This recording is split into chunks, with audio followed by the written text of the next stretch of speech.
বাংলাদেশের রাজনীতির ইতিহাসে কিছু নাম নেতৃত্বের নামের ভেতর সীমাবদ্ধ থাকে না, তারা হয়ে ওঠেন গণমানুষের আদর্শ ও সততার প্রতীক।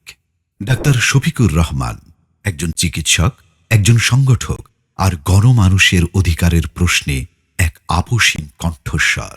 ১৯৫৮ সালের ৩১ অক্টোবর মৌলভীবাজার জেলার কুলাউড়ায় জন্মগ্রহণ করেন তিনি এক সম্ভ্রান্ত মুসলিম পরিবারে।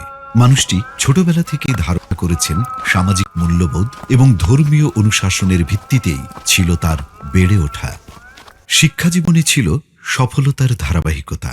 ১৯৭৪ সালে স্থানীয় বর্মচাল উচ্চ বিদ্যালয় থেকে এসএসসি এবং ১৯৭৬ সালে সিলেট এমসি কলেজ থেকে এইচএসসি পরীক্ষায় উত্তীর্ণ হয়ে তিনি সিলেট মেডিকেল কলেজ, বর্তমানে এমএজি ওসমানী মেডিকেল কলেজ থেকে কৃতিত্বের সাথে এমবিবিএস ডিগ্রি অর্জন করেন।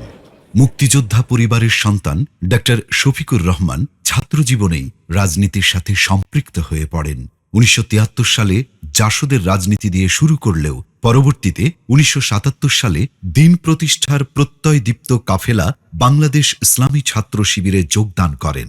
পরবর্তীতে এই সংগঠনের সিলেট মেডিকেল কলেজ শাখার সভাপতি এবং সিলেট শহর শাখার সভাপতির দায়িত্ব পালন করেন। সেই ধারাবাহিকতায় সংগ্রামের পথে যাত্রা শুরু তাঁর। পরবর্তীতে ইসলামী ছাত্র শিবির থেকে বাংলাদেশ জামায়াতে ইসলামীতে যোগ দেন। ধাপে ধাপে দায়িত্ব পালন করেন। প্রতিটি ধাপে নিজেকে প্রমাণ করে তিনি বাংলাদেশ জামায়াতে ইসলামীর শীর্ষ নেতৃত্বের ভেতরে নিজের স্থান তৈরি করে নেন। ২০১৯ সালে দলীয় রুকনদের প্রত্যক্ষ ভোটে নির্বাচিত হন বাংলাদেশ জামায়াতে ইসলামীর আমির। নিরপেক্ষতা ও সাংগঠনিক দক্ষতায় কর্মীবান্ধব এই নেতা হয়ে ওঠেন জামায়াতের সকল নেতাকর্মীর আস্থার প্রতীক। আজও তিনি এই দায়িত্বে কৃতিত্বের সাথে নিয়োজিত রয়েছেন। রাজনীতির বাইরেও তিনি একজন নিবেদিত সমাজসেবক। একটি বেসরকারি মেডিকেল কলেজ প্রতিষ্ঠাতা চেয়ারম্যান হওয়ার পাশাপাশি অসংখ্য হাসপাতাল, শিক্ষা প্রতিষ্ঠান, ইয়াতিমখানা, মসজিদ, কামিল মাদ্রাসা প্রতিষ্ঠা করেন।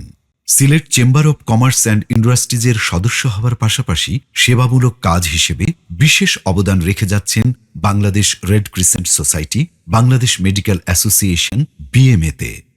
পারিবারিক জীবনেও তিনি দায়িত্বশীল ও আদর্শবান।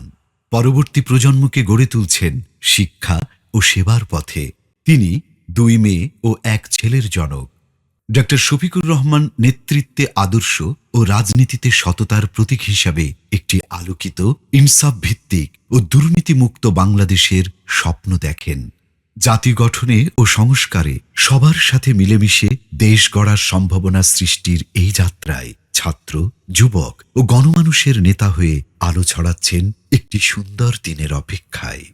যদি আল্লাহর ইচ্ছায়, জনগণের ভালোবাসায় বাংলাদেশ জামাতে ইসলামী থেকে সংসদ সদস্যরা নির্বাচিত হয়ে সরকার গঠন করেন, তাহলে কোনো এমপি, কোনো মন্ত্রী আগামীতে সরকার কিন্তু প্লট গ্রহণ করবে না। কোনো এমপি এবং কোনো মন্ত্রী ট্যাক্সবিহীন কোনো গাড়ি চড়বে না। কোনো এমপি এবং কোনো মন্ত্রী তার নিজের হাতে কোনো টাকা চালাচালি করবে না। কোনো এমপি এবং কোনো মন্ত্রী যদি তার নির্দিষ্ট কোনো কাজের জন্য বরাদ্দ পেয়ে থাকেন, কাজ শেষ হওয়ার সাথে সাথে বাংলাদেশের 18 কোটি মানুষের কাছে তারা তার প্রতিবেদন তুলে ধরতে বাধ্য হবে। চাঁদা আমরা নিব না, দুর্নীতি আমরা করব না। চাঁদা আমরা নিতে দেব না, দুর্নীতি আমরা সহ্য করব না। এই বাংলাদেশটাই আমরা দেখতে চাই।